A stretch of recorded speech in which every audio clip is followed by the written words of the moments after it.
अनि भइसक्यो कुरा के हो बाबु कौला खाली हो त्यस्तो गर्न पाइन्छ छोरा पाइँदैन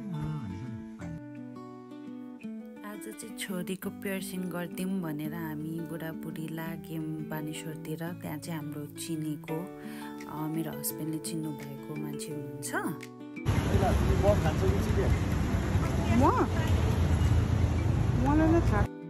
दिस इज द सप। अब मेन भनेको चाहिँ यो बानेश्वरमा छ चिन्जानको। अब आज 5 महिना क्रस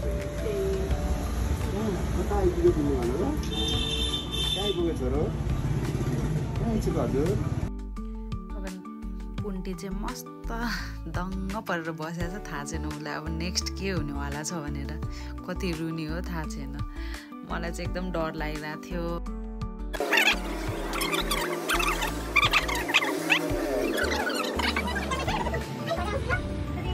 देखेको छोरालाई आहा आई लभ यु होइन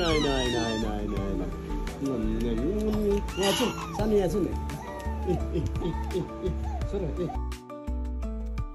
मैले चाहिँ अलिक सानोमै गराइदिनु पर्थ्यो। त्यतिखेर चाहिँ खै फेरि सानोमा पनि झन् बिचरा के गराइदिनु जस्तो लाग्यो कि त्यही भएर मैले छोडिदिएँ। अब फेरि बिचराको त्यतिखेर चाहिँ झन् गाह्रो हुने रहेछ, झन् दुख्ने रहेछ उसलाई। त्यही माथि समर पनि लागिसक्यो। अब पाक्ने हो कि भन्ने मलाई डर लागिरहेछ। अनि फेरि यो गनले हानेकोमा चाहिँ डाइरेक्ट गोल्डवाला चाहिँ हुँदैन रहेछ क्या। अब के गर्ने रुँदैछ होइन अब कति राम्रो देख्यो छोरालाई आहा कति राम्रो मान्छे आहा